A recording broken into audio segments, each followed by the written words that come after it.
Hallo Reisefreunde, wir sind im Land Nummer 29, wir sind in Belgien.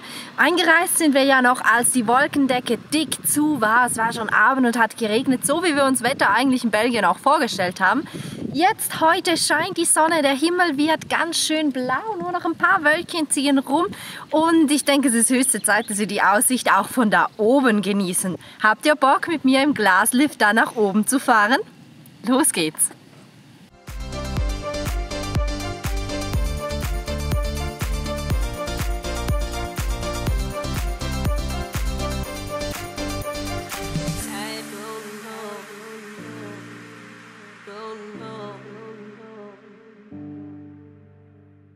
Momentan stehe ich in einem Aufzug und der bringt mich jetzt ganz hoch hinaus.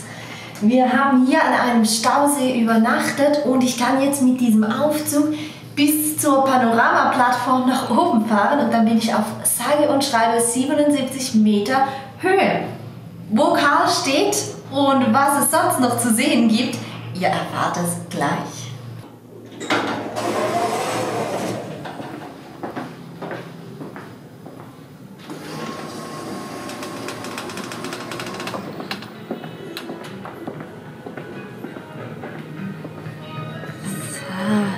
Jetzt haben wir hier erstmal den Beschrieb, mit was wo ist. Und jetzt schaut euch mal die Aussicht an. Das ist ein riesiger Staudamm.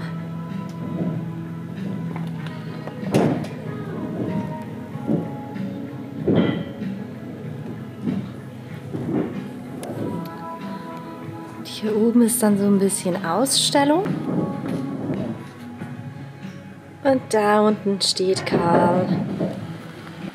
Das hat ja vielleicht Spaß gemacht, oder? Die Aussicht, die war einfach phänomenal von dort oben.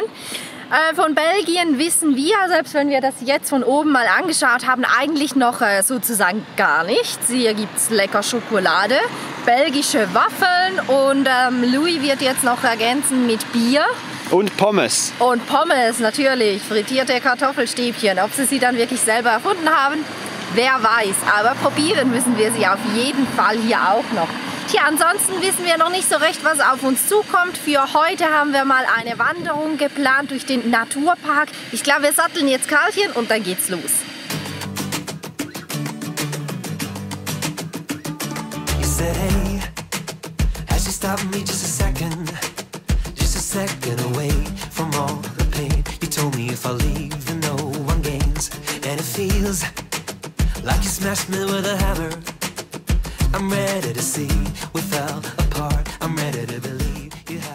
Wir haben uns für diese Route hier, Gespenster Nord-Floe, entschieden. Die ist 13 Kilometer lang, dauert rund 3 Stunden und man sieht es hier ein bisschen besser an dieser Karte. Wir stehen jetzt irgendwo hier unten und das Ziel ist es, hier einmal um diese Moorlandschaft hier herum zu laufen. Das ist ja der Naturpark Hohes Venn, auf Französisch heißt das Haute-Fagny. Ganz schön ausgesprochen, ganz schön. Jetzt kannst du dein Französisch wieder auch so rausholen, he? Freust du dich? Ja, Französisch ist ja wirklich meine Lieblingssprache. Aber ich freue mich total, weil so ein bisschen haben wir schon auf diese Landschaft gesehen und die ist echt schön. I said, hey, you found me like a fiction, but I'm ready to see we're both a part of it. Could be the start of it, 'cause I know you're the missing piece of puzzle. You're the queen of my car. Ha ha ha ha. Still you're in my heart. Ha ha ha heart. Hey, we can build it all up again. We can leave with the morning train. I could try to get away. Insgesamt zählt Belgien ja im Durchschnitt rund 170 Niederschlagstage im Jahr, was ganz schön viel ist. Heute ist keiner davon, aber was wir spüren, sind die 115 Tage Frost, die es im Jahr so ungefähr jeweils hat. Weil wenn wir gerade nicht auf so einem komfortablen Steg wie gerade stehen, dann müssen wir ordentlich durch den Matsch laufen. Und da ist es schon von Vorteil, wenn das nur irgendwie so viel aufgetaut ist und darunter Dauerfrost herrscht. Weil Moorgebiet, könnt ihr euch vorstellen, da sinkt man ordentlich ein. Und unsere Schuhe, die haben auch schon ein bisschen was abbekommen davon. Ich glaube, heute steht Schuheputzen noch auf dem Programm. Aber schön ist es, echt wunderschön. Irgendwie fühlt es sich auch gar nicht wie Belgien an, weil ich zumindest habe sowas nicht erwartet. We can dance in the summer rain. I know we can fight it and keep it. We'll get back home again.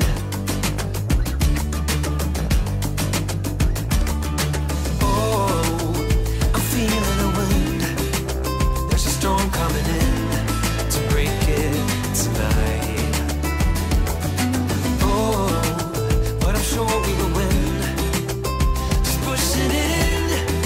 Oh, tonight. He said, hey, as you stop me just a second away from all the pain. You told me if I leave, then no one gains. Überbleibsel aus der Schweiz. Kegi Fred. Die sind demnächst leer und dann brauchen wir definitiv belgische Schokolade. We can build it all up again. We can leave with the morning train. I could try to get over you, but I will never love again. Hey, we can build it all up again. We can dance in the summer rain. I know we can fight it and keep it. We'll get back home again. I said, hey, you found me like a fiction, but I'm ready to So, das war die erste Wanderung in Belgien. Die hat es ganz schön in sich, oder? Absolut, sie war wunderschön, aber echt auch sehr anstrengend und vor allem der Schluss, der hat sich jetzt richtig in die Länge gezogen. 13 Kilometer waren das. Immerhin, es war schön Wetter, kein Schneefall, kein Regen. Ja, dafür dreckige Füße und zwar so richtig. Die müssen wir jetzt das erstmal. ein oder andere Mal war der Frost, der Bodenfrost dann doch schon ein bisschen mehr abgetaut. Das war dann echt kacke. Ja, jetzt geht's zurück zu Karl und dann geht's noch irgendwo einkaufen. Das erste Mal in Belgien, sind wir Ja. auch super gespannt. Und ihr kommt natürlich mit.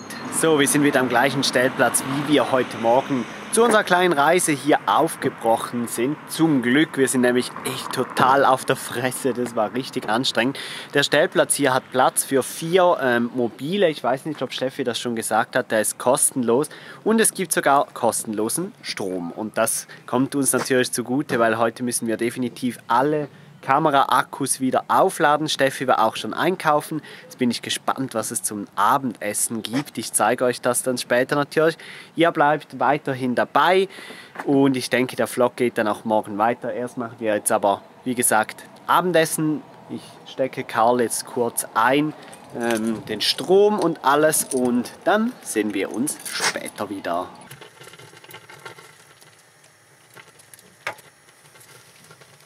Was gibt's denn heute zum Abendessen? Es gibt Louis' neues Lieblingsgericht, Spaghetti Carbonara.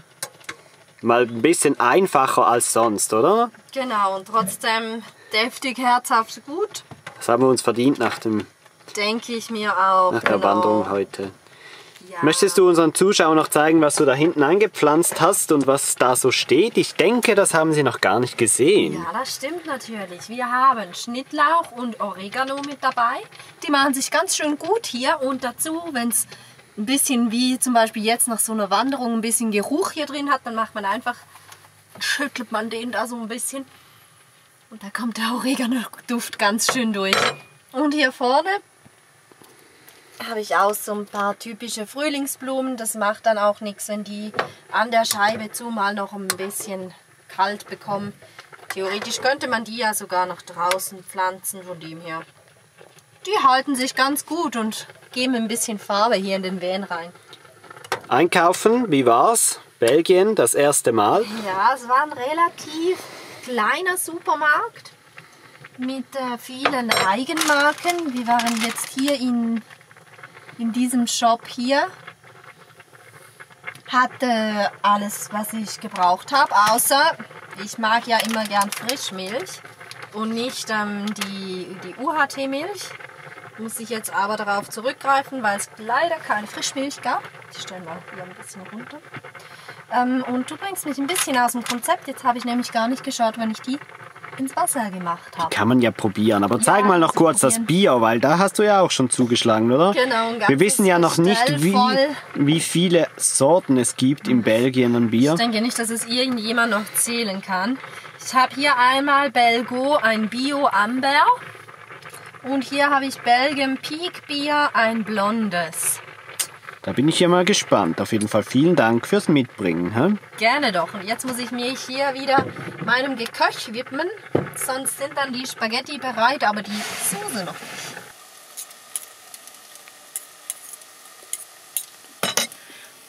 Und jetzt wünsche ich uns selber guten Appetit und euch sehen wir morgen wieder.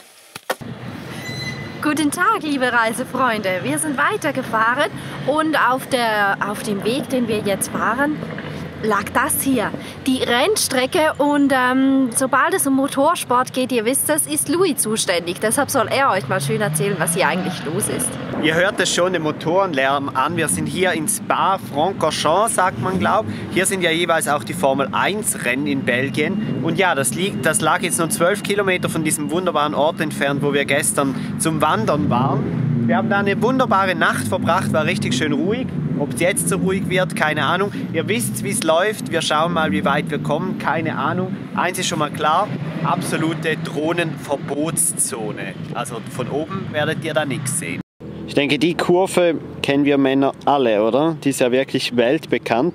Schon cool, mal hier zu stehen.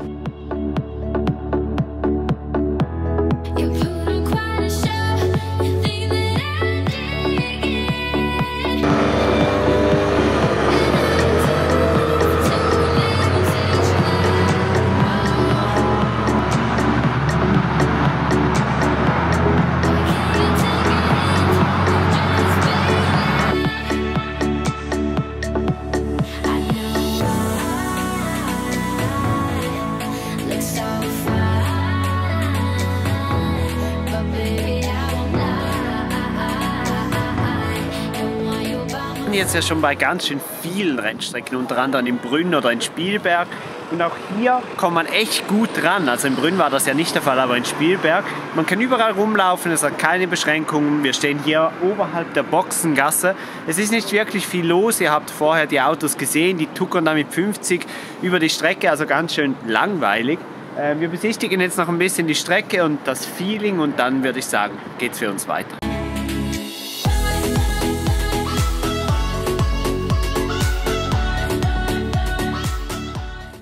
Das war's aus Belgien, ein kurzer Abstecher, weil das Internet ist hier einfach so teuer, dass wir zurück nach Frankreich fahren.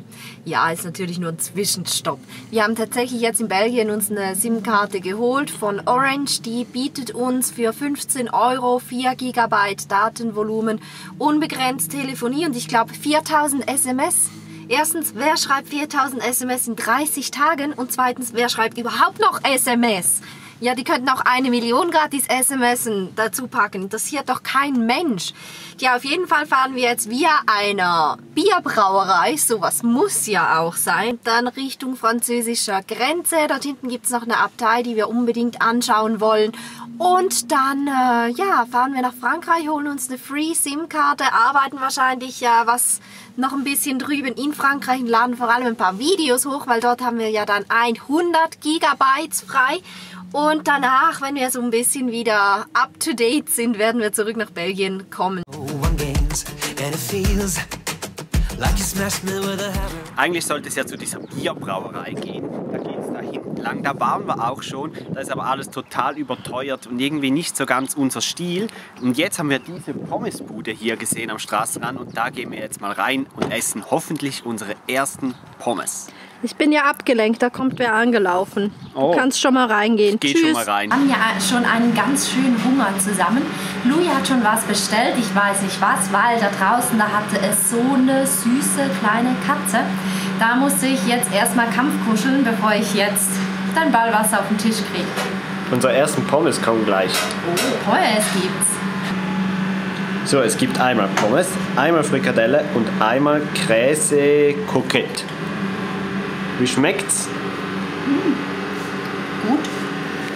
Herrlich ungesund. So, fürs erste Mal ganz schön lecker, auch eine Frikadelle dazu. Das hatten wir das letzte Mal ja mit 8 Puffs on Tour in Frankreich. In Marseille-en-Blanche haben wir das erste Mal. Liebe Grüße an dieser Stelle. Unsere Reise geht jetzt weiter Richtung Frankreich. Wir haben es euch gesagt, für euch gibt es weiter die Bilder von der Fahrt.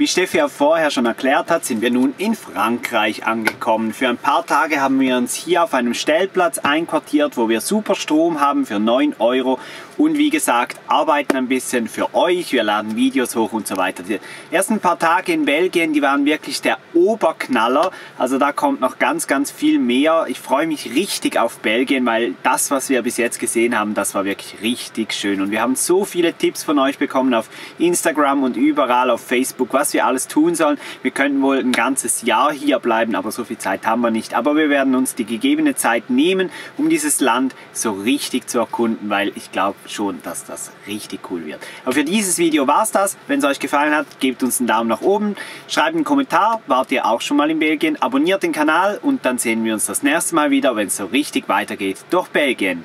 Tschüss!